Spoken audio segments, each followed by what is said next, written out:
Oke, ya, selamat siang semuanya ya. Jadi hari ini kita akan masuk ke materi aliran berubah lambat laun bagian yang kedua. Ya, jadi kalau bagian yang pertama kemarin kan kalian sudah diberikan dasar-dasar ya, itu apa aliran berubah lambat laun. Kemudian sebelumnya kalian sudah diberikan dasar penampang ekonomis. Gitu. Jadi sekarang kita coba bagaimana cara nanti kita ya membuat gambar ya atau mensketsakan aliran berubah lambat laun. Nah, pada dasarnya nanti ketika kalian sudah kerja, yang kalian lakukan itu biasanya menghitung dengan perangkat lunak atau software. Nah, jadi misalkan ya software yang sering digunakan itu ada Hekras ya contohnya. Nah, atau misalkan software-software yang lain ya yang berbayar. Nah, tapi kalau kalian tidak mendapatkan materi ini, ya tentunya kalian tidak mempunyai feeling gitu ya. Ini benar nggak sih softwarenya nanti gitu ya. Nah, jadi di sini kita akan banyak latihan menggambar gitu ya. Latihan menggambar tapi bukan berarti gambarnya artistik, tidak ya. Jadi gambarnya itu nanti bagaimana kalian menentukan kira-kira aliran itu ya. Jadi profil muka alirannya seperti apa. Kemudian dalam konteks aliran berubah lambat laun, jadi bukan aliran berubah tiba-tiba. Nah, saya berasumsi kalian sudah paham apa itu aliran berubah lambat laun. Jadi aliran berubah lambat laun yang kita pelajarin di sini, dia dianggap tetap terhadap waktu ya, atau steady flow. Dan di dalam ruang pun dianggapnya, dan dia berubah terhadap ruang, gitu, tapi berubahnya lambat laun, seperti itu ya. Jadi ingat, yang kita pelajari di S1 itu semuanya steady flow ya. Jadi kalian nggak akan diberikan soal nanti kalau alirannya unsteady flow begitu ya, atau aliran tidak langgeng. Jadi kalau alirannya pasti selalu tetap terhadap waktu. Nah, jadi kalau kita lihat di sini jika kedalaman aliran bertambah dalam arah alirannya. Ya, jadi saya sudah menjelaskan di minggu lalu di pertemuan sebelumnya mengenai surface ya. Nah, jadi kalau kita lihat kalau kedalaman aliran bertambah dalam arah aliran. Nah, jadi contohnya seperti ini. Kita tahu kalau Y1 ya lebih kecil daripada Y2, kemudian lebih kecil daripada Y3 dan lebih kecil daripada Y4 dan seterusnya. Artinya kondisi ini kita menyatakannya sebagai dy per dx itu positif ya.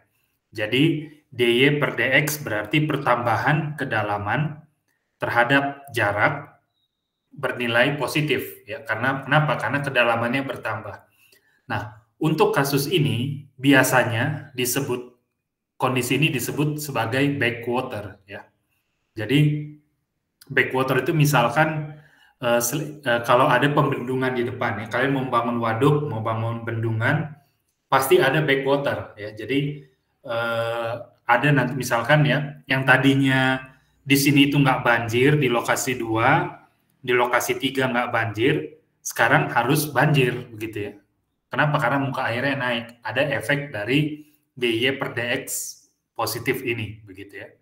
Nah, kalau kedalaman air berkurang dalam arah aliran, nah ini yang kita sebut dengan drawdown curve ya. Atau secara matematika dy per dx bernilai negatif. Artinya Y1 itu lebih besar daripada Y2, lebih besar daripada Y3, dan lebih besar daripada Y4 dan seterusnya. Nah, ini biasanya kita menemukan kasus ini kalau misalnya ada kasus terjunan ya, misalnya air terjun ya. Jadi kalau kalian lihat nanti kalau ada terjunan seperti itu ya biasanya yang terjadi adalah drawdown curve-nya ya. Jadi Y1 itu pasti lebih besar daripada Y4. Nah, ini kebalikan daripada backwater. Nanti kalau di dunia kerja ya, kalian diberikan pertanyaan gitu ya. Nanti setelah lulus, kalian ngelamar pekerjaan, kemudian ditanyakan apa itu backwater, kalian udah tahu backwater itu berarti dy per dx positif, sedangkan drawdown curve dy per dx itu negatif ya. Nah, kalau kita lihat ya di sini kita bisa mendeskripsikan ciri-ciri profil aliran tersebut berdasarkan dy per dx tadi.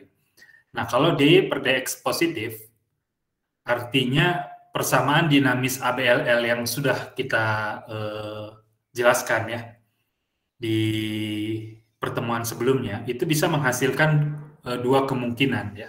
Jadi ini persamaan yang persama dinamis ABLL itu yang ini ya.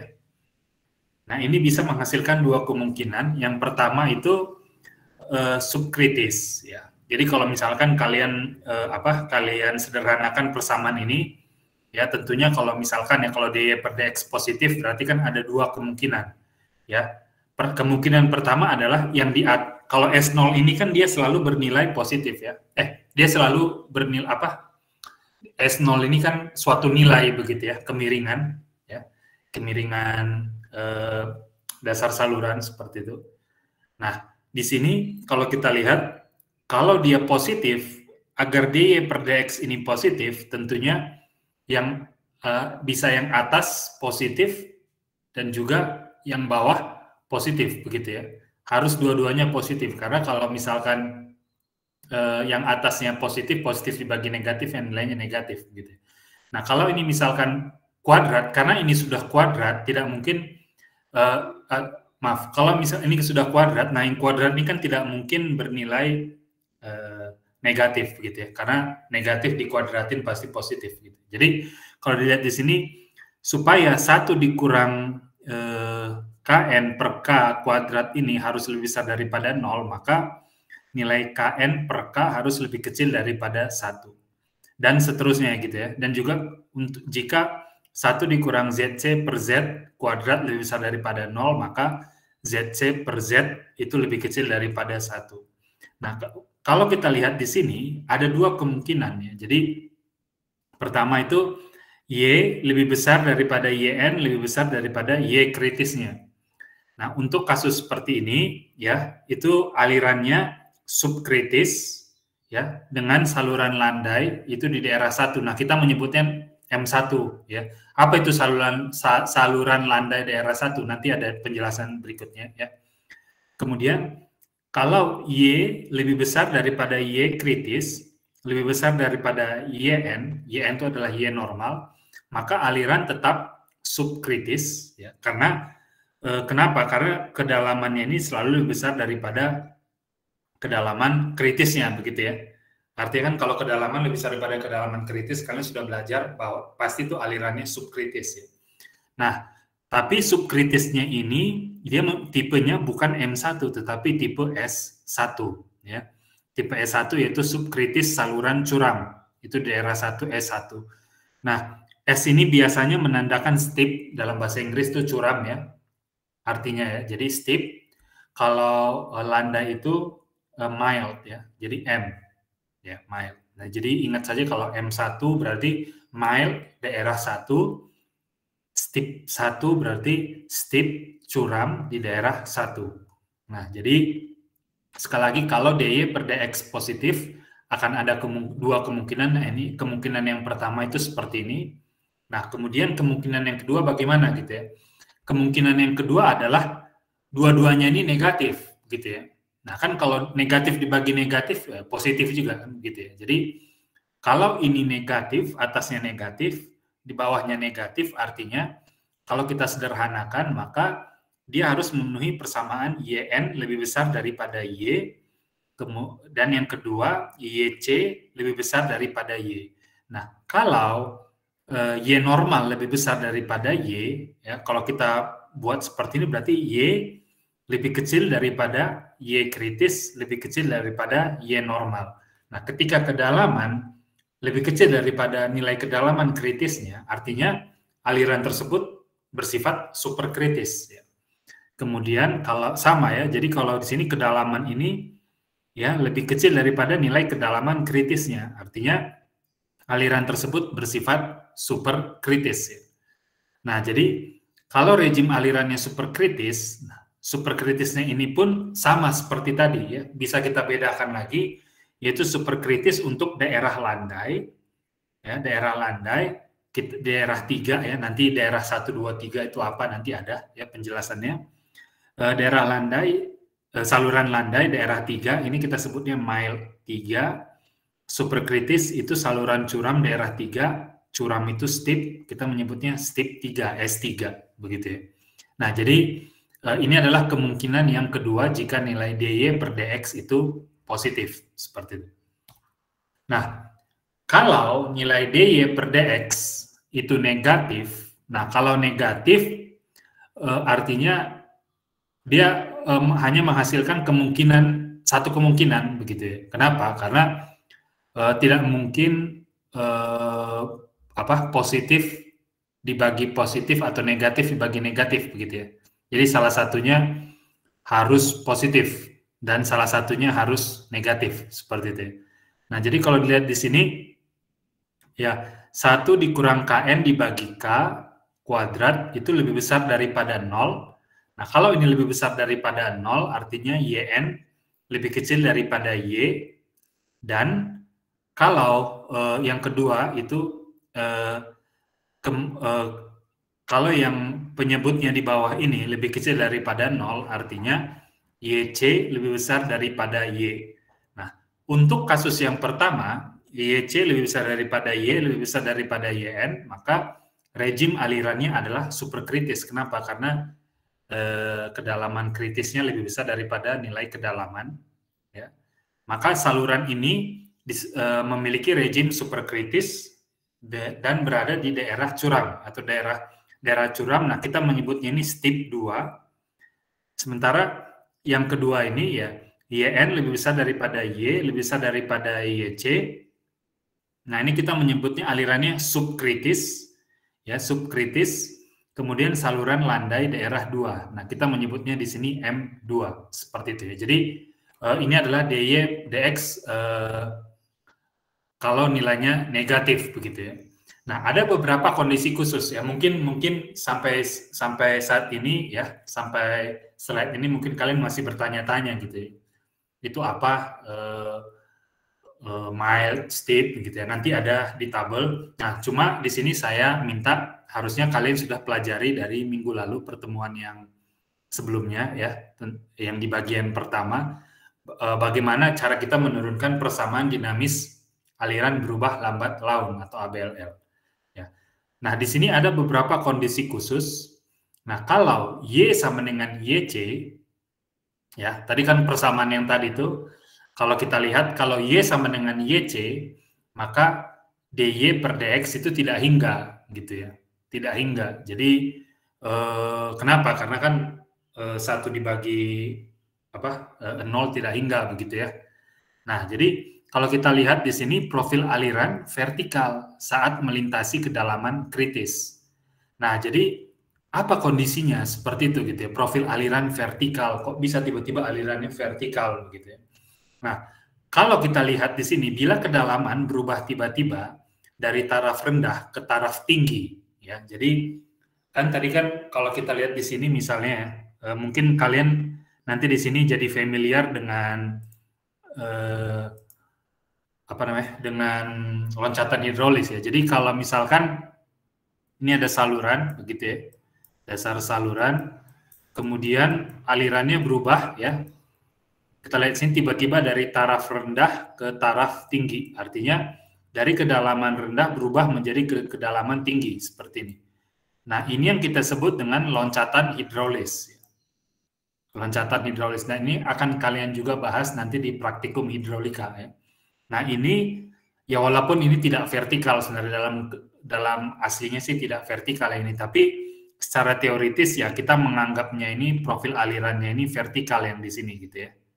Ya penyederhanaan lah, karena tidak mungkin ya vertikal benar vertikal itu enggak ya. Kalau nanti kalian lihat di praktikum juga enggak.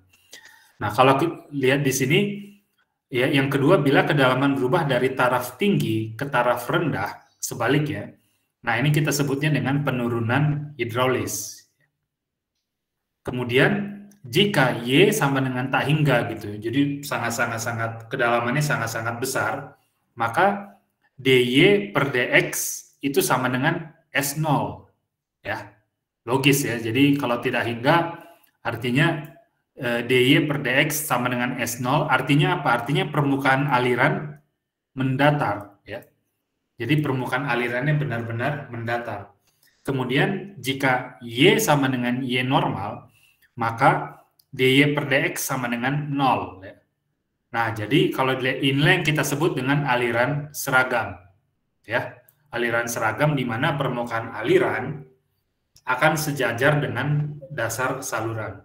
Nah, sebenarnya kalau kalian sudah paham ya di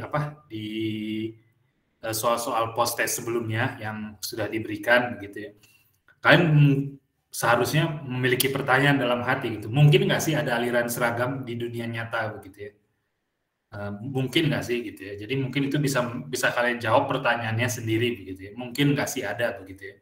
Nah, jadi aliran seragam ini sebenarnya adalah penyederhanaan ya, penyederhanaan untuk nanti misalnya rumus Manning yang kalian pelajari itu kan asumsinya alirannya seragam ya, di mana kemiringan dasar saluran ya itu sama dengan kemiringan muka air ya, sejajar atau permukaan aliran sejajar dengan dasar saluran seperti itu ya. Jadi ini ada beberapa kondisi khusus yang harus kalian pahami di sini ya untuk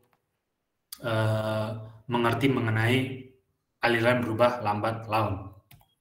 Nah, di sini yang kasus yang lainnya adalah jika Y sama dengan YC sama dengan YN, maka aliran tersebut kita definisikan sebagai aliran seragam dan kritis.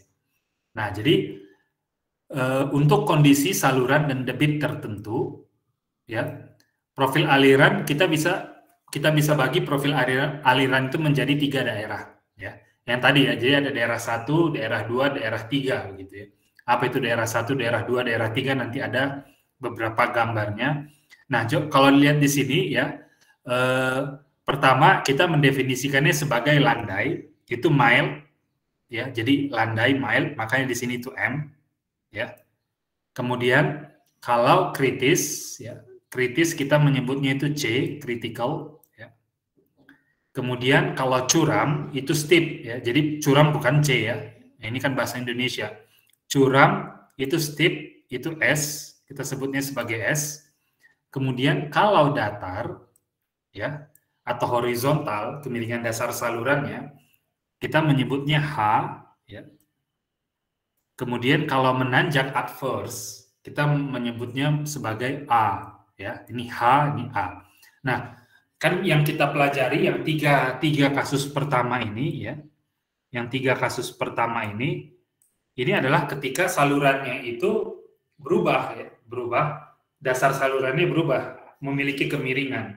Nah, pada kasus asli ya bisa saja saluran itu datar, tetapi airnya mengalir gitu, bisa saja ya. Atau bisa saja saluran itu menanjak begitu ya, ada menanjak seperti itu, tetapi airnya tetap mengalir dari kiri ke kanan begitu ya. Nah, itu bisa terjadi ya. Bisa terjadi. Jadi di sini makanya kita mengklasifikasikannya menjadi 5. Kemiringan saluran kita klasifikasikan menjadi 5. Landai, kritis, curam, datar, dan menanjak seperti itu. Kemudian daerah-daerahnya kita bagi 3, yaitu ada daerah 1, daerah 2, dan daerah 3. Nah, apa itu daerah 1, daerah 2, dan daerah 3? Nah, ini yang menjadi pertanyaan sekarang gitu. Nah, kalau kita lihat ini seperti ini ya. Mungkin di sini saya tidak tahu apakah ini terlihat jelas di kalian begitu ya.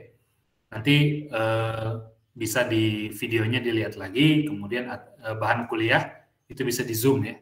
Kalian coba PDF-nya zoom. Di sini kalian bisa lihat nanti di bagian form of profile ini ya. Kalian bisa melihat apa itu M1, apa itu M2 begitu ya. Nah, kalau kita lihat di sini, pertama kita membaginya berdasarkan kemiringan dasar saluran atau channel slope. Nah, jadi ingat kalau channel slope itu tadi ada 5 ya. Ada mile, kemudian ada horizontal, ada critical, ada steep, dan ada adverse ya. Ada 5. Nah, jadi kalau dilihat di sini, kalau mile ya, kita mendefinisikan mile itu adalah ketika kemiringan saluran, ya, kemiringan dasar itu lebih kecil daripada kemiringan kritisnya. Ya, jadi kemiringan kritisnya, jadi kalau kita lihat di sini, kalau depth relations-nya di sini ya, jadi kalau Y, kalian udah tahu cara mencari nilai YN, kalian udah tahu gitu ya. Kalian bisa cari nilai YN dengan rumus Manning, contoh ya. Itulah kedalaman normalnya. Kemudian kalian bisa cari rumus kedalaman kritis dengan mengasumsikan bilangan Froude sama dengan 1. Ya. Jadi Froude sama dengan 1, maka V sama dengan akar G kali kedalaman hidrolis. Ya, kemudian dari situ kalian bisa cari berapa kedalaman hidrolisnya. Nah, lalu kalian ukur gitu ya. Kalian ukur di lapangan, oh ternyata nilai Y lebih besar daripada nilai teoritis kedalaman seragam, dan juga lebih besar daripada nilai kedalaman kritisnya. Nah, kalau kasusnya seperti ini, ya seperti yang saya sebutkan tadi, ini terjadi di kasus ini adalah kasus backwater, ya, backwater. Nah, backwater ini kita simbolkan dengan M1. Nah, kenapa M1 begitu ya? Nah, jadi ini sebenarnya hanya untuk membagi-bagi saja gitu. Jadi supaya kalian tidak salah begitu ya memperkirakannya. Karena kalau di sini kalau kita sebutnya hanya mile, kasusnya itu bisa seperti ini ya. Kalau M1 artinya dia backwater, artinya nilai Y ya, nilai kedalaman semakin ke arah hilir semakin besar. Ya. Nah, jadi profilnya itu nanti seperti ini ya. Ini dia M1 itu. Kemudian kalau M2 ya, nilai Y itu dia semakin lama semakin kecil. Alirannya masih subkritis ya. Ini masih subkritis, ini juga subkritis. Tetapi semakin lama semakin kecil. Nah, kalau seperti itu, kalau kalian lihat, oh alirannya semakin lama semakin kecil, tapi kok rejimnya masih subkritis ya. Masih alirannya masih cukup lambat, tetapi makin lama makin kecil gitu. Nah, ini berarti profilnya adalah M2, begitu ya, M2. Nah, kemudian ada profil M3 gitu ya. Nah, profil M3 ini kita juga menyebutnya sebagai backwater ya, backwater. Tetapi di sini profil M3 itu adalah superkritis ya, superkritis. Nah, superkritisnya itu bagaimana? Misalnya kalian buka air dari pintu air ya. Kalian buka pintu air, kemudian airnya mengalir. Nah, ketika airnya mengalir di pintu itu, nah ini yang kita sebut dengan M3. Ya, jadi M3 itu tadi berarti nilai kedalamannya ya dari kedalaman normal dia lebih besar daripada kedalaman kritis dan lebih besar daripada nilai kedalamannya. Ya, ini yang kita sebut dengan M3. Kondisinya super kritis. Ya, kemudian kita kasusnya di sini adalah horizontal ya. Kalau horizontal artinya kemiringannya sama dengan 0 ya. S sama dengan 0. Kemudian berarti nilai YN-nya itu tak hingga begitu ya. Nilai YN-nya tidak hingga. Nah, kita nggak bisa mencari nilai YN-nya. Kenapa? Karena kemiringannya 0. Sementara kalau di rumus Manning ya, kalian ingat rumus Manning itu kan 1/n R pangkat 2/3 kemudian S pangkat setengah begitu ya, kemiringan dasar saluran ya. Nah, logikanya kalau S-nya ini 0 ya, artinya kan kecepatan salurannya seolah-olah 0 begitu ya. Tetapi ada kok yang salurannya datar tapi airnya ngalir, artinya kan kecepatannya tidak 0. Nah, jadi kalau lihat di sini ya, kalau untuk kasus Y lebih besar daripada nilai Y kritis, maka DY per DL-nya itu negatif, dan ini kita sebut dengan drop down, dan drop down ini tipikalnya seperti ini ya. Ini disebut dengan H2, jadi drop down ini disebut dengan H2. Sebenarnya H2 sama M2 ya hampir-hampir sama ya. Ini dan ini hampir-hampir sama sebenarnya. Ya. Tapi yang di sini ini kemiringan saluran yang ini itu 0 ya. S-nya 0, kemiringan dasar saluran S0-nya itu 0. Sementara kalau di sini, ya, kemiringan dasar salurannya ini ada gitu ya. Jadi S0-nya ini tidak sama dengan 0, ya. Tetapi tidak terlalu besar juga, gitu ya. Tidak terlalu besar, tapi tidak sama dengan 0. Nah, jadi sebenarnya ya profil M2 dan H2 ini ya hampir-hampir sama ya. Jadi terjunan seperti itu ya. Jadi 2 biasanya menandakan terjunan gitu ya. Nah, cuma di sini untuk M2 dan H2 perbedaannya hanya di kemiringan dasar salurannya saja. Ya. Ini sebenarnya kenapa kita membuat membuat tabel-tabel seperti ini ya. Ini supaya memudahkan kalian saja gitu untuk menerka-nerka. Ya, jadi kasus contoh sebenarnya ini kita gunakan ya dalam tanda kutip untuk menerka-nerka karena ketika nanti kalian sudah di dunia kerja ini biasanya kalian pakai software gitu ya, atau metode numerik untuk menghitungnya. Jadi otomatis langsung keluar profil muka alirannya. Tapi kalau kalian tidak pernah mengerti, ya tentunya kalian nggak tahu ini software-nya salah atau benar begitu ya.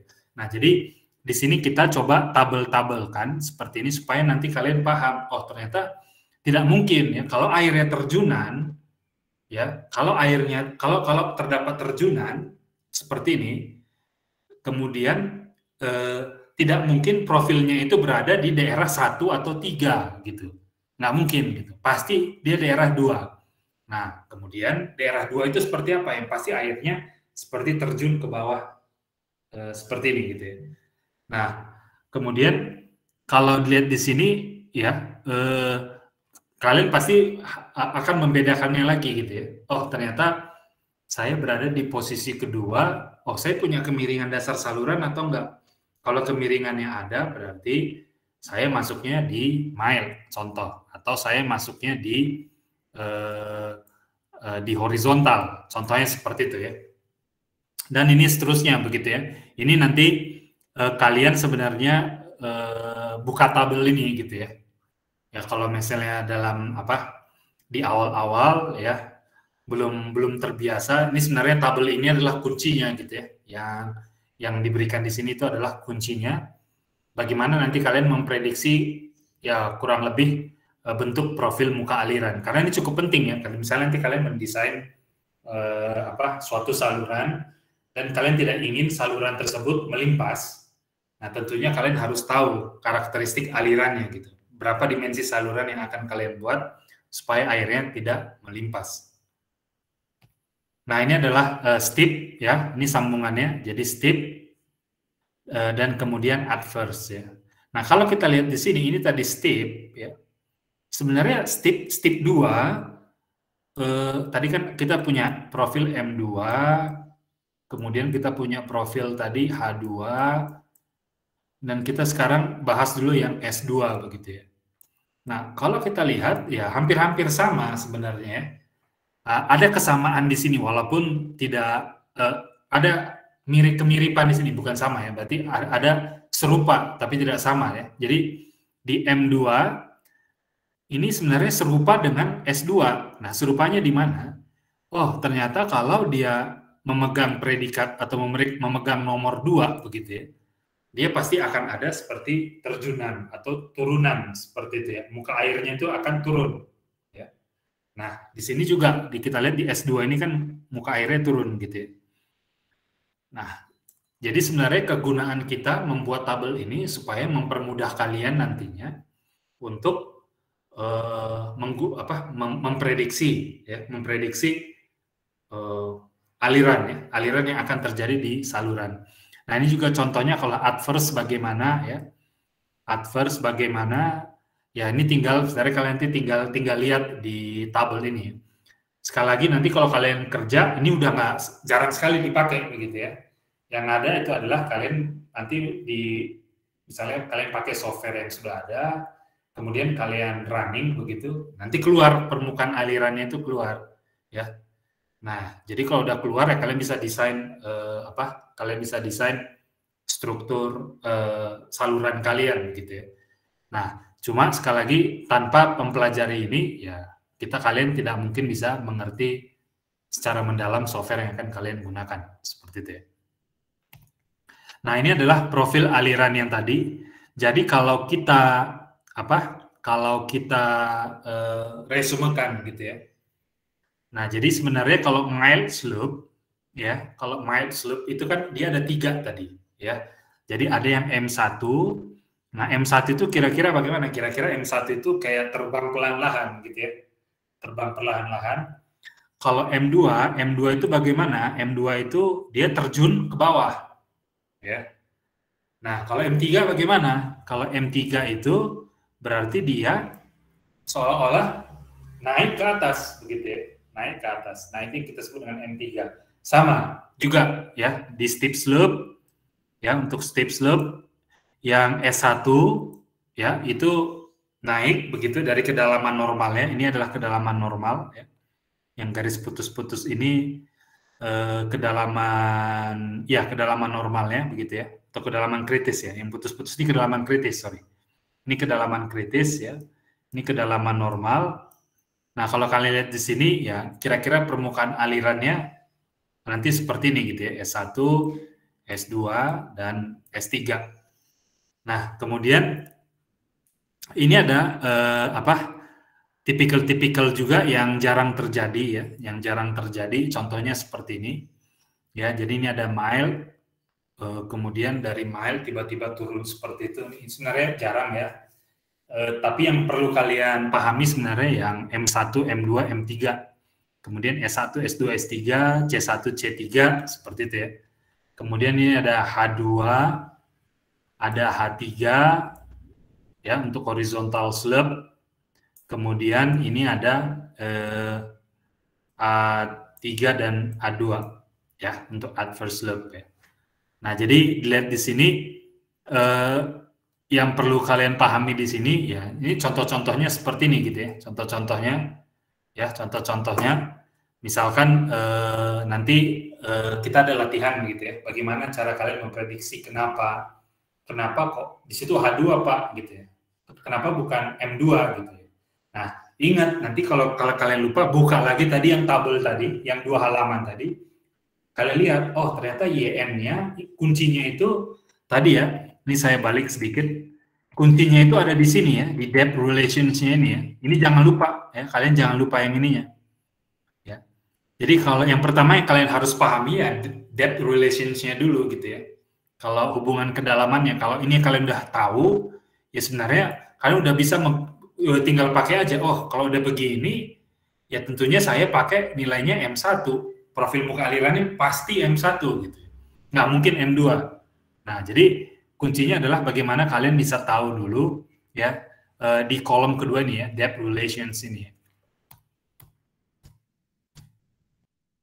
Nah, ini juga contoh ya, contoh-contoh profil aliran ya, yang DY per DX positif, DY per DX ini positif, ini negatif, dan ini positif begitu ya.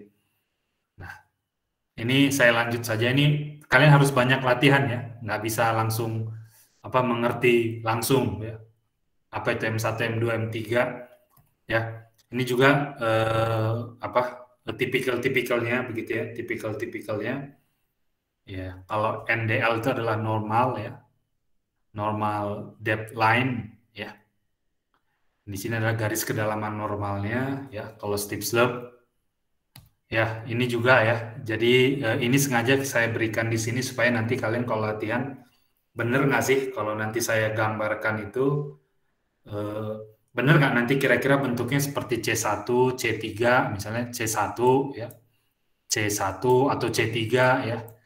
Ya, nanti di sini sengaja diberikan di sini supaya kalian bisa lihat-lihat lagi gitu ya nanti pas latihannya. Nah, ini juga sudah ditabulasikan. Nah, kira-kira kalau dari mild slope ke milder slope ya. Jadi kok mild slope ke milder slope-nya ya, ke yang lebih dangkal lagi, lebih landai lagi bagaimana.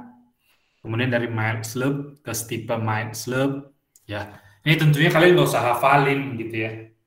Nggak usah hafalin nanti karena di dunia, sekali lagi dunia kerja kalian tinggal hitung pakai software gitu ya, atau metode numerik. Tapi kalau sekarang ya Kalau misalnya kalian lihat, oh dari steep slope ke steeper slope, saya mau pakai grafik yang mana ini gitu ya. Ini kok saya mau pakai grafik mana? Ini dari steep slope ke milder steep slope atau dari steep slope ke steeper slope gitu ya. Wah, saya nggak tahu. Nah, jangan bingung gitu. Kuncinya tadi, yang depth relations tadi, kalian harus tahu dulu berapa kedalamannya, di soal berapa, Y-nya berapa, kemudian kedalaman normalnya kalian harus tahu cara menghitung kedalaman normal, kemudian kalian harus tahu cara menghitung kedalaman kritis. Nah, lalu kalian apa sandingkan ya Y, YN dan YC dan lihat tabel yang tadi, yang 2 slide tadi, begitu. Nah ini contoh ya. Contoh ini kita memiliki, kita nggak tahu nih ya, AB, BC begitu ya. Misalkan ya, misalnya AB, BC, saluran BC ini anggap sangat panjang gitu ya. B dan C sangat-sangat panjang. Nah apa yang harus kita lakukan pertama gitu ya. Kita harus gambarkan dulu garis kedalaman normal dan garis kedalaman kritis pada setiap bagian saluran. Jadi kita harus gambarkan garis kedalaman normal di bagian A, B, dan di bagian BC. Begitu juga untuk kedalaman kritisnya, kita harus gambar di bagian AB dan di bagian BC. Ya. Nah, jadi tentunya bagaimana kita bisa tahu menggambarkan garis kedalaman normal, bagaimana kita bisa tahu caranya gitu ya. Cara menggambarkan garis kedalaman normal, ya itu ada perhitungannya ya. Jadi saya nggak bahas lagi sekarang. Tentunya misalnya kalau kalian sudah tahu rumus Manning, ya kalian bisa buat seperti ini, ya S per N, R pangkat 2/3, kemudian S pangkat setengah, ya S pangkat setengah. Nah dari sini kan tentunya nanti kalian bisa dapat ya di iterasi, di solver begitu ya, dapat kedalaman normalnya. Nah ketika nilai ini udah dapat, ini kalian gambarkan di sini nanti ya, kalian gambarkan di sini. Nah contohnya ini adalah garis kedalaman normal yang warna hijau. Ini garis kedalaman normal, kemudian ini garis kedalaman normal. Ini garis kedalaman kritis. Nah, garis kedalaman kritis bagaimana caranya? Caranya adalah dari Freud sama dengan 1, sehingga dari sini kita bisa cek V sama dengan akar G kedalaman hidrolis ya, DGD. Nah, dari sini nanti bisa kita dapatkan, kita peroleh Y kritis. Nah, jadi ketika sudah dapatkan, kalian bisa gambarkan di sini ya, garis kedalaman normal dan garis kedalaman kritisnya gitu ya. Nah, ingat di sini ada yang menarik di sini ya. Ini saya coba saya hapus pointernya. Yang menarik di sini, ingat kalau garis kedalaman normal ya itu bisa saja putus dia di apa? Di setiap segmen itu tidak menyatu begitu ya. Bisa saja gitu ya. Jadi contoh di sini garis kedalaman normal ini ya. Ini kan kalian lihat dia punya gap di sini gitu ya. Nah, namun kalau untuk garis kedalaman kritis dia tidak akan mungkin punya gap ya di sini. Ya. Dia pasti selalu nyambung ya. Jadi nanti kalau kalian hitung-hitung, oh kok kedalaman kritis saya kayak ada gap gitu, ya itu nggak mungkin. Berarti kalian salah hitung di rumus bilangan Freud-nya tadi. Ya. Oke, ini kemudian tentukan kemiringan dasar saluran ya. Jadi kemiringan dasar saluran ya. Jadi kalian bisa tahu gitu ya. Kalau kedalaman yang disebut landai itu bagaimana? Kalau ya yang tadi depth relations-nya tadi. Kalau kedalaman normal AB lebih besar dari kedalaman normal kedalaman kritis AB ya berarti AB termasuk saluran yang landai. Ya, sama saja seperti ini ya. YN sama dengan BC lebih besar daripada YC sama dengan BC, maka BC disebut saluran landai. Nah, jadi kalau dari landai ke landai, nah bagaimana profil muka alirannya begitu ya. Nah, kemudian kalian tentukan titik kontrol. Nah, di sini ada istilah baru ya. Apa itu titik kontrol? Di sini ada istilah baru titik kontrol. Nah, titik kontrol itu untuk aliran subkritis biasanya ya, saya nggak bilang ini selalu, tapi biasanya titik kontrol itu ada di sebelah hilir ya. Jadi kalau alirannya subkritis ya, titik kontrol itu ada di sebelah hilir saluran. Nah, kalau alirannya superkritis biasanya titik kontrol itu ada di sebelah hulu. Ya, jadi apa itu di sebelah hilir, sebelah hulu? Ya, jadi contoh ya, kita lihat di sini. Ini kan ya setelah kalian hitung-hitung nanti alirannya subkritis yang di BC ya.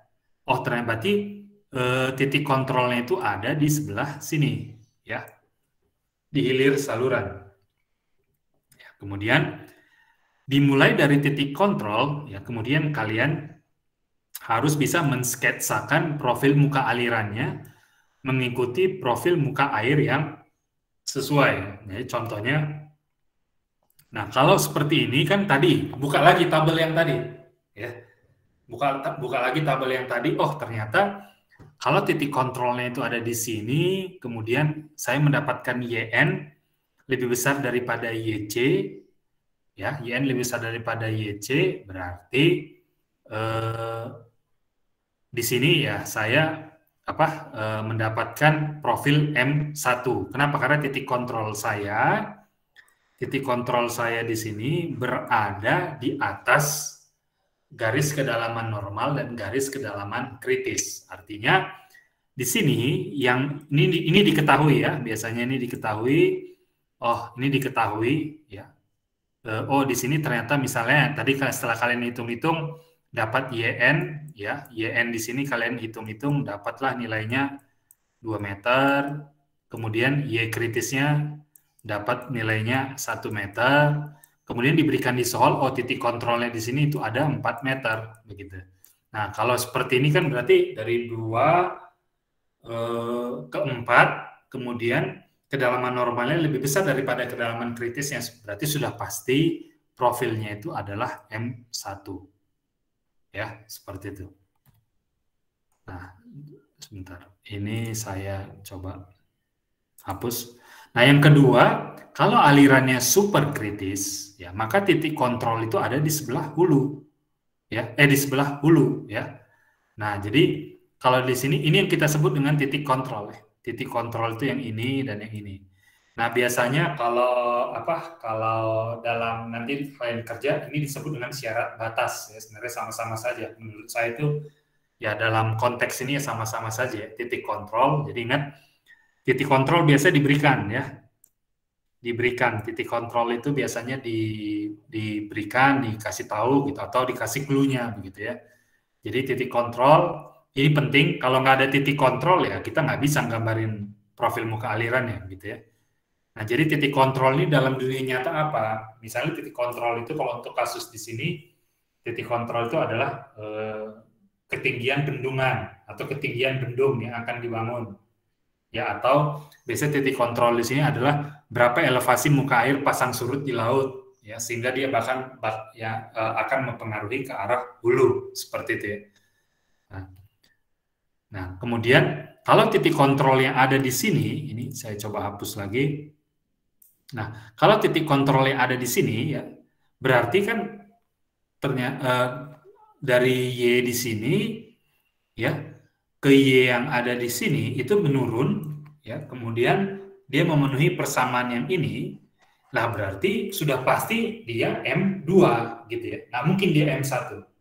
Nah, jadi kenapa? Karena kita sudah tahu titik kontrol ya, begitu. Ya. Nah, kemudian yang kedua ya, tentunya dari sini kita dari paling hilir kita bisa menggambarkan yang ke hulu. Nah, yang ini akan menjadi titik kontrol untuk saluran yang di hilirnya, yang di hulunya, yaitu saluran AB. Nah, jadi di sini titik kontrol, ya berarti titik kontrolnya di sini kan, oh ternyata saluran saya ini kedalaman alirannya itu lebih besar daripada kedalaman normal AB, lebih besar daripada kedalaman kritis AB. Oh tentu, kalau seperti ini bagaimana profil muka alirannya? Maka di sini profil muka alirannya juga adalah M1 ya. Pasti M1 ya. Nah, sekali lagi kalian bisa buka sambil buka lagi tabel yang tadi begitu ya. Nah, jadi apa itu sebenarnya titik kontrol gitu ya? Titik kontrol adalah suatu titik di mana diketahui ya. Jadi diketahui, ini kata kunci, diketahui hubungan antara elevasi muka air dan debit. Ya, jadi ada 3 macam titik kontrol, yaitu titik kontrol hulu. Ya, jadi titik kontrol hulu di ujung hulu setiap aliran superkritis umumnya pada saluran curam ya. Titik kontrol hulu itu berada di ujung hulu setiap hulu ya. Jadi ingat ya, hulu setiap aliran superkritis ya, umumnya kalau salurannya itu curam. Jadi titik kontrolnya biasanya ada di hulunya ya. Nah, itu berada di sini ya. Ini titik kontrolnya. Nah, jadi kalau di sini biasanya ya berarti dari hulu ya, dia ke profilnya adalah sama. Kalau 2 kan tadi kan kira-kira kalau 2 pasti dia seperti terjunan gitu ya. Nah, jadi dari sini kita bisa lihat, oh dari 1 menuju ke sini berarti profilnya adalah profil S2 seperti itu ya. Nah, ini kalau misalkan dia seperti ini bagaimana? Nah, dia pasti profil muka alirannya adalah S3. Nah, di sini juga ya kalian bisa lihat ya, ini ada hal yang menarik di sini gitu ya. Nilai kedalaman normal kadang-kadang gitu ya. Nanti kalau di ujian ya, yang namanya kalian juga harus berpacu dengan waktu gitu ya. Kadang-kadang ngeblank ya. Kadang ngeblank, kadang nggak tahu gitu jawabannya gitu ya. Nah, cuma ingat di sini, ketika kalian sudah bisa menentukan kedalaman normal, nah nilai ini tergolong tanda kutip sakti gitu ya, nilai kedalaman normal nih. Kenapa? Karena biasanya kedalaman aliran itu dia akan sebisa mungkin menuju ke kondisi normalnya begitu ya. Nah, jadi kalau lihat di sini ya yang tadinya itu titik kontrolnya ada yang di A dan ini ada yang di B ya, secara prinsip ya bisa jadi ya harusnya kan kalau titiknya dari hulu berbeda ke belakangnya berbeda juga ya, belum tentu gitu ya. Bisa jadi ke belakangnya itu sama. Kenapa? Karena di sini mungkin salurannya cukup panjang ya, ini sangat-sangat panjang, dan kita lihat di sini kedalaman aliran ya biasanya dia akan selalu mencari kondisi normal ya, karena dia pengen hidup normal begitu ya. Jadi logikanya ya air itu walaupun kalian halangin, kalian rubah-rubah ya, dia pasti mau mencapai kondisi kedalaman normal ya, begitu ya. Kalau dia cukup panjang ya.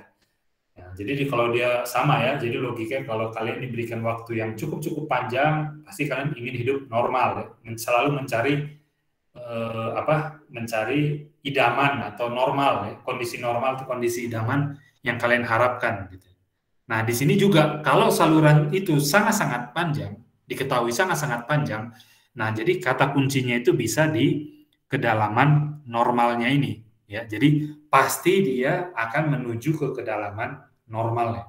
Nah, jadi nanti di ujian kalau kira-kira bingung, cari dulu kedalaman normal dan kedalaman kritisnya ya. Nah, ini ya. Pada beberapa saluran curam berantai, maka titik kontrol ada di ujung hulu saluran teratas. Ya. Nah, jadi kalau dilihat di sini, yang sudah pasti di sini ya, ini ada di sini. Kemudian kalau dia seperti ini, seperti tadi, dia akan menuju profil S2. Kemudian dari S2 di sini, ini akan menjadi titik kontrol untuk saluran yang ini. Kemudian dia akan menjadi titik kontrol untuk saluran yang ini ya, selanjutnya begitu ya. Nah, jadi profilnya adalah S2, S3, dan S2 gitu ya. Nah, di sini juga titik kontrol hulu ya. Di bagian hulu saluran landai yang sangat-sangat panjang. Nah, jadi kalau misalnya saluran ini cukup landai dan sangat-sangat panjang, maka titik kontrolnya itu ada di bagian hulu ya. Di sini ya. Nanti kalau kita lihat di sini tuh ada titik kontrolnya. Nah, di sini profilnya adalah profil M1. Nah, ini biasa kasus-kasusnya adalah sungai-sungai yang mengalir ke muara, dekat-dekat muara laut, ya, di mana pasang surut air laut itu mempengaruhi sungai yang tadi, gitu ya. Nah, kemudian kalau misalkan kondisi hilirnya itu muka air yang lebih rendah atau lagi air yang lagi Ini kan airnya lagi pasang, nomor 1 ini misalnya kondisi 1, kondisi pasang, kondisi 2 itu adalah kondisi surut gitu ya. Nah, jadi dari titik kontrol, kalau ke kondisi 2 pasti dia terjunan begitu ya. Seperti seolah-olah seperti terjunan atau drawdown curve. Berarti kita nyebutnya ini adalah profilnya adalah profil M2 gitu ya.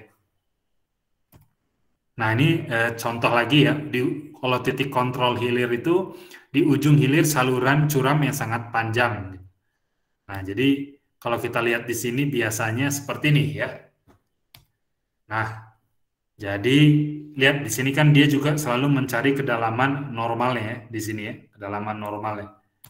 Nah, jadi di sini menjadi menjadi titik kontrol ya. Kemudian di sini juga di ujung hilir saluran landai ya. Di ujung hilir saluran landai, misalnya kalian ini diketahui muka airnya berada di sini ya. Jadi muka air yang ini berada di bawah muka air kritis dan berada di bawah muka air normal gitu. Bagaimana kita menentukannya gitu. Ya, yang sudah pasti di sini kondisinya adalah M2 seperti itu ya. M2 karena ini akan menjadi titik kontrol ya yang di sini. Nah, kalau dia di sini ya, ini saya coba hapus lagi. Nah, kalau dia di kondisi yang ini kan tadi kondisi nomor 1, ini adalah kondisi nomor 2. Nah, kalau dia di kondisi nomor 2 berarti ya profil muka alirannya sama, tetap M2 ya, tetap M2, tetapi dia lebih tinggi daripada kondisi yang pertama begitu ya. Nah, kalau kondisinya seperti ini ya, seperti kalau kalian diberikan kondisi yang ketiga, ini tadi 1, 2, dan ini yang ketiga, maka profil muka alirannya tidak lagi M2 melainkan M1 ya. Jadi di sini perlu kalian ketahui apa itu maksudnya titik kontrol ya, titik kontrol. Kemudian titik kontrol hulu contohnya seperti apa ya, kan tadi sudah ada diberikan kriteria-kriterianya. Dan titik kontrol hilir contohnya seperti apa, contohnya seperti ini ya, di ujung hilir saluran landai seperti itu ya. Nah, ini titik kontrol buatan ya. Jadi ada juga misalkan kita mau bangun saluran air ya, kita mau membangun infrastruktur air ya. Di sini ada bendung ya. Jadi contoh kalau di bendung maka titik kontrolnya itu ada di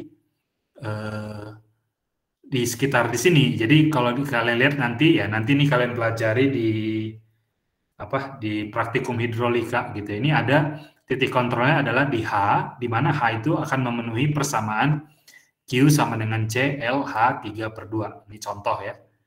Di sini juga ya, kalau untuk bendung ambang lebar ya, titik kontrolnya akan memenuhi persamaan 1,72 L H ditambah V0 kuadrat dibagi 2G pangkat 3/2. Kemudian kalau ada pintu air, maka ini menjadi titik kontrolnya ya. Itu vena contracta. Kalian sudah tahu apa itu vena contracta dari mekanika fluida. Itu penyempitan maksimum yang mungkin terjadi.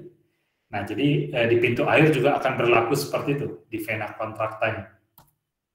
Nah, ini ada contoh ya, contoh. Jadi saluran AB sangat panjang. Ini sengaja saya buat sambil animasi di sini, karena kalau di PDF yang sudah saya upload ya di Google Drive, itu kan langsung jawabannya yang ada gitu, tidak muncul proses-prosesnya. Jadi nanti kalau kalian nonton videonya, kalian bisa sambil pelajari bagaimana prosesnya begitu. Nah, jadi untuk saluran AB yang sangat panjang, ingat kalian harus hitung dulu kedalaman normalnya dan kedalaman kritisnya. Nah, katakanlah garis kedalaman normal dan garis kedalaman kritis yang ada di sini itu sudah kalian hitung sedemikian rupa, gitu ya. Sudah kalian hitung sedemikian rupa sehingga dapatlah hasilnya yang hijau dan yang garis merah-merah putus ini. Nah, kemudian bagaimana kalian menggambarkannya? Lihat di sini, oh ternyata kedalaman normal AB itu lebih besar daripada kedalaman kritis AB, sehingga pasti memenuhi kondisi di mana AB adalah saluran landai. Nah, jadi kalau saluran landai berarti yang depannya itu harus M, main. Nah, jadi nggak usah lihat-lihat lagi yang state, nggak usah lihat-lihat lagi yang adverse, yang H, yang critical, lihat aja yang M. Nah, permasalahannya apakah saya M1, M2, atau M3? Kan begitu ya. Nah, jadi dari sini kita tahu titik kontrolnya adalah muka air yang di sini.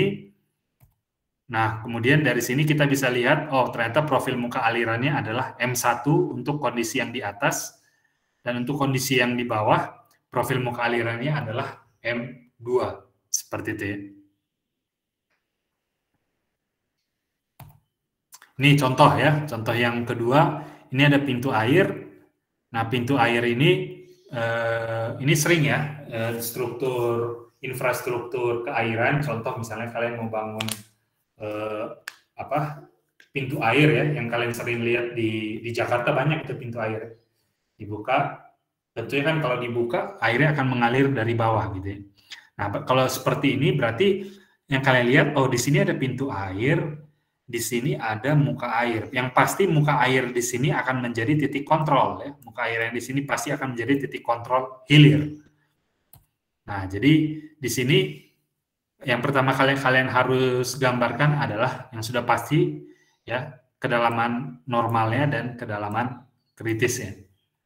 Kemudian dari sini kalian bisa lihat, oh ternyata kedalaman normal lebih besar daripada kedalaman kritis, sehingga AB pasti memenuhi kriteria saluran landai. Nah, di sini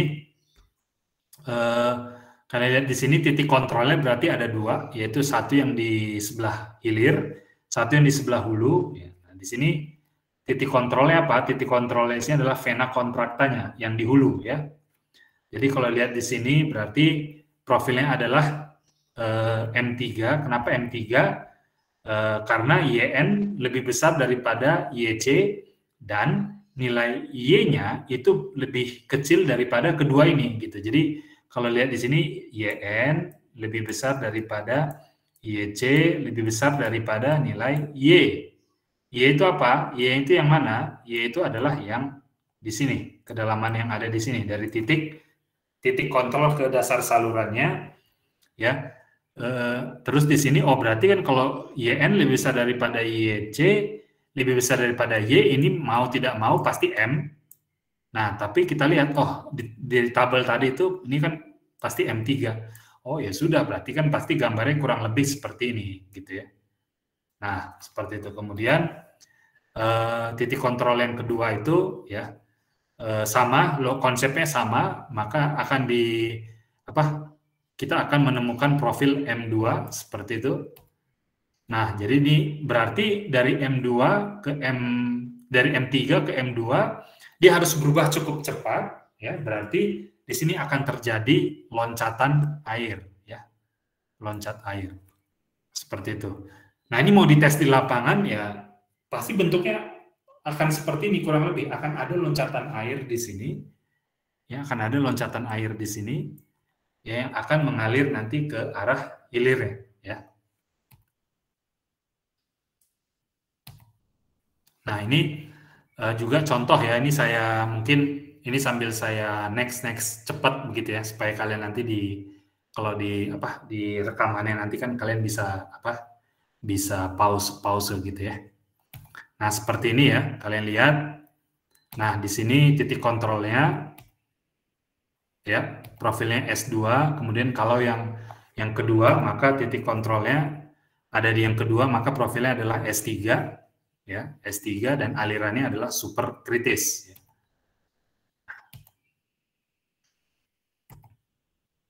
Nah, kalau titik kontrolnya ditambah, tadi kan titik kontrolnya tidak bukan di sini ya.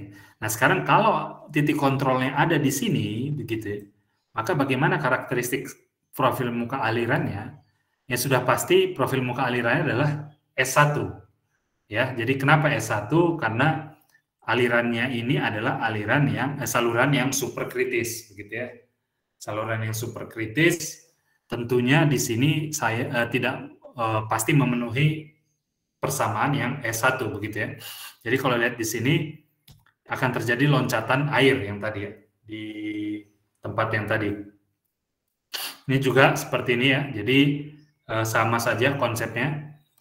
Saluran curam dengan pintu air ini saya coba next saja ya, supaya nanti kalian bisa putar ulang lagi videonya. Ya. Nah, di sini ya ada loncatan air di sini ya. Kenapa? Karena berubahnya secara tiba-tiba ya, dari dari taraf rendah ke taraf tinggi ya, dari taraf rendah ini ke taraf yang tinggi ya. Ini juga ya, saluran curam bertemu saluran yang lebih curam. Nah, jadi bagaimana? Ya, kalian lihat di sini ya, intinya tetap kalian harus hitung dulu kedalaman normal dan kedalaman kritisnya.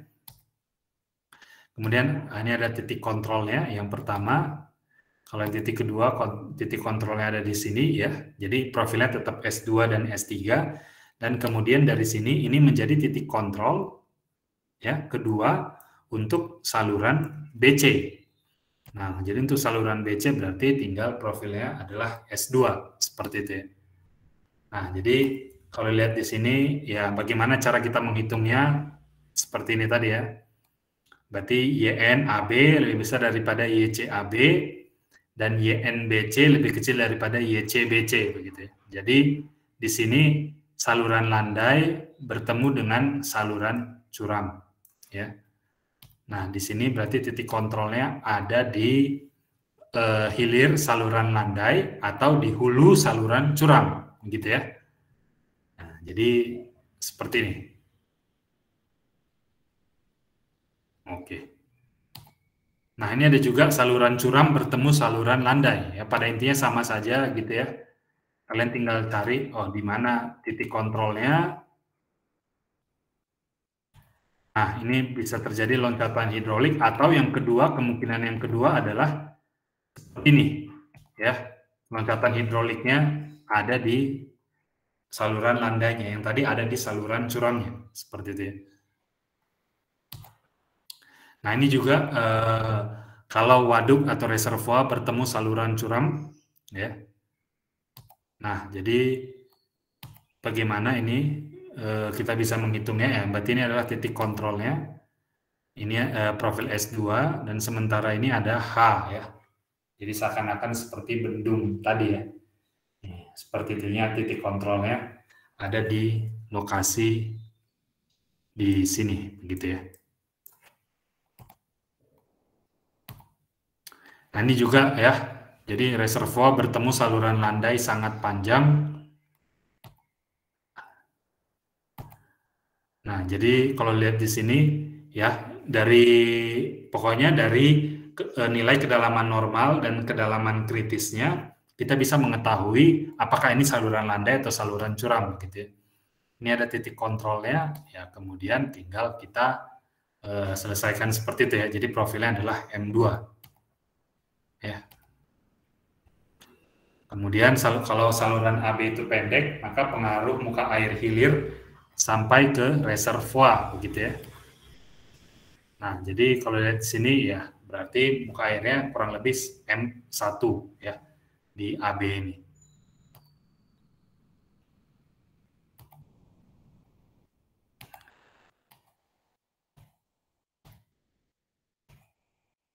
Nah, sekarang kalau misalkan di tengah-tengahnya ada pintu air ya. Nah, tengah-tengah ada pintu air bagaimana gitu ya. Berarti kita lihat titik kontrolnya kalau di pintu air kan ada di sini gitu ya. Kemudian ini ada titik kontrol yang sudah jelas. Kalau di pintu air pasti di vena contractanya ya. Kemudian dari sini kita bisa lihat ada loncatan hidrolik yang satu. Kemudian di sini dia pasti menjadi titik kontrol ya untuk saluran A sampai dengan lokasi pintu airnya. Dan di sini kita bisa lihat, ternyata ada kondisinya seperti ini tadi ya. Jadi profilnya ada M1, ada M2, dan ada M3.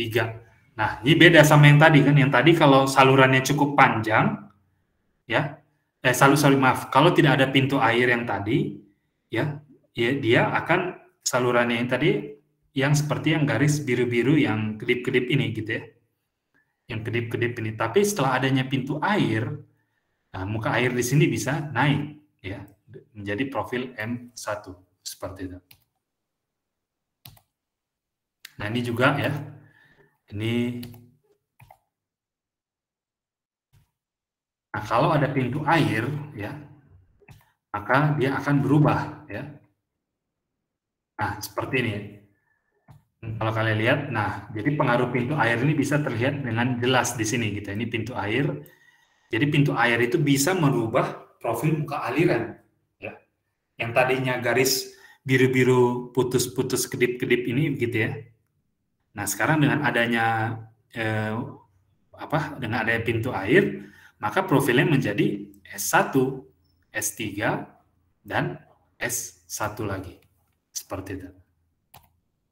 Nah, jadi profil muka aliran itu kalau kita mau lihat ya kurang lebih kita bisa menggambarkannya itu seperti ini begitu ya. Ini nanti kalian tinggal lihat saja di slide-nya. Sekali lagi ini kalian harus latihan sehingga dapat sense of engineering-nya begitu ya untuk menggambarkan ini. Nah, ini ada kasus ya, contoh seperti ini cukup sulit, kelihatannya cukup sulit padahal enggak gitu ya. Jadi yang kalian diberikan di sini titik kontrolnya pasti yang ada di sini, titik kontrolnya di sini ya. Kemudian kalian lihat di sini kedalaman kritisnya. Kedalaman kritisnya pasti selalu nyatu di sini ya. Kedalaman kritisnya itu tidak akan ada gap. Nah, kemudian diketahui di sini kedalaman normalnya begitu di sini ya. Nah, bagaimana kita menggambarkannya gitu ya. Nah, jadi kalau pertama titik kontrolnya ada di sini begitu ya. Kemudian ini ada M2. Kemudian kita lihat di sini. Nah, dia pasti akan melimpas di atas bendungnya ya. Nah, seperti ini ya. Kemudian ini akan menjadi titik kontrol, pintu airnya akan menjadi titik kontrol dan ini akan menjadi titik kontrol juga seperti itu ya. Nah,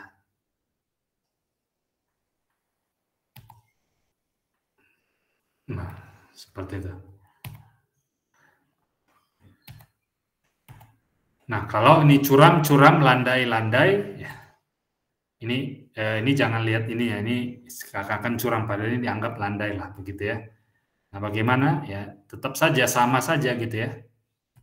Nah, ada loncatan hidrolisnya di situ, kemudian di D-nya akan menjadi syarat batas untuk, akan menjadi titik kontrol untuk saluran CD-nya, dan BCD-nya, begitu ya. Nah, ya, begini, kemudian nah, jadi kesannya memang rumit ya. Nanti sambil asistensi juga kita akan membahas ini gitu ya dengan soal-soal dengan asistennya seperti itu.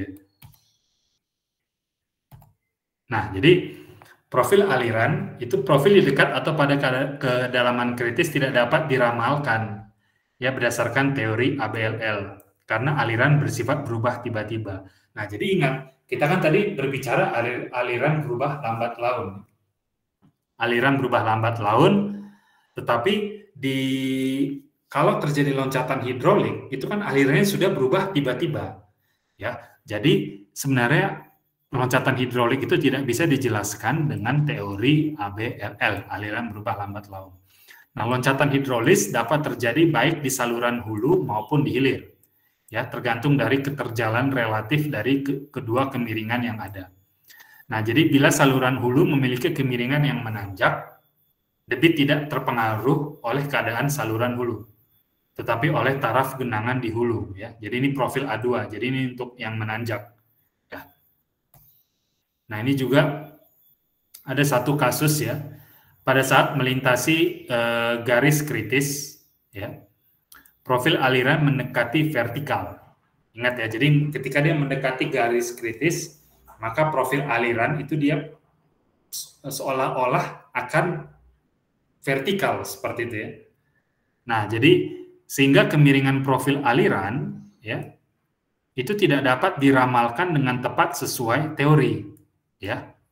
Nah, kita harus paham di sini ya. Jadi kedalaman kritis tidak dapat terjadi tepat di atas perubahan dasar saluran. Nah, jadi di sini kalian harus ingat kedalaman kritis tidak dapat terjadi tepat di atas perubahan dasar saluran. Jadi contohnya seperti ini, ya ini kalian lihat, di sini kan berubah ya, di sini dasar salurannya berubah, tetapi kedalaman kritisnya bukan di sini, tetapi ada di sini, ya kedalaman kritisnya. Ini supaya apa dasar-dasar teori ini penting supaya kalian itu ya nanti sambil lihat-lihat lah gitu ya pas menggambar, jangan taruh kedalaman kritisnya itu tepat benar-benar di patahan ini, itu salah nanti ya.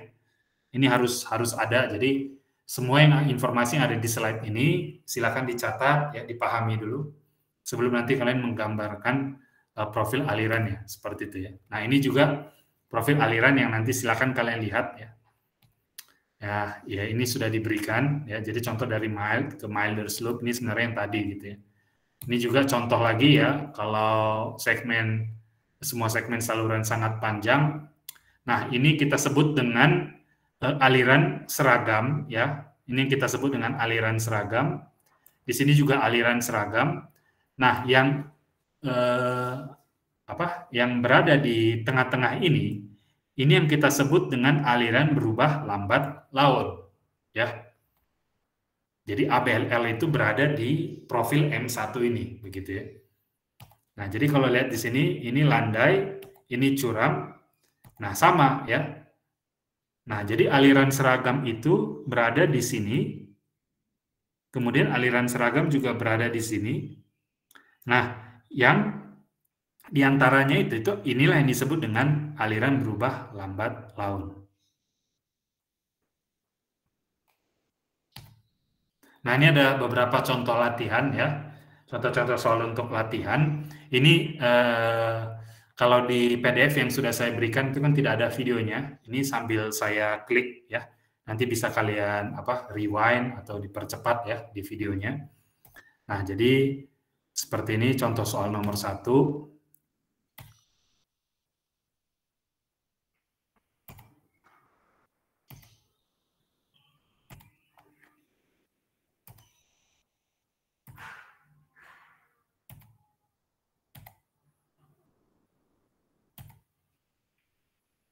Lalu saya lanjut ke soal nomor 2 ya.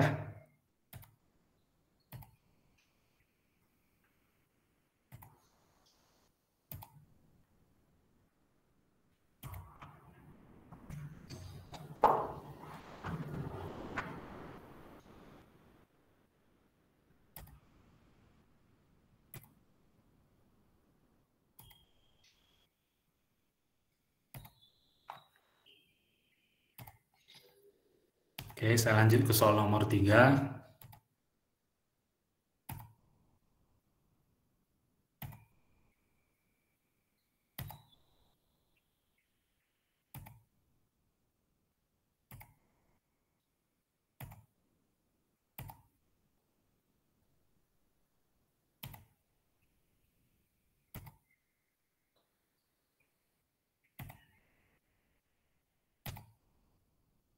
Soal nomor 4 dan soal nomor 5 ya. Maaf. Ya, jadi ini langsung diberikan saja begitu ya jawabannya. Ini soal nomor 4, soal nomor 5, ini soal nomor 6 ya. Jawabannya seperti ini, soal nomor 7. Ini soal nomor 8 ya. Nah, ini soal nomor 9 sambil kalian coba latihan-latihan nanti begitu ya.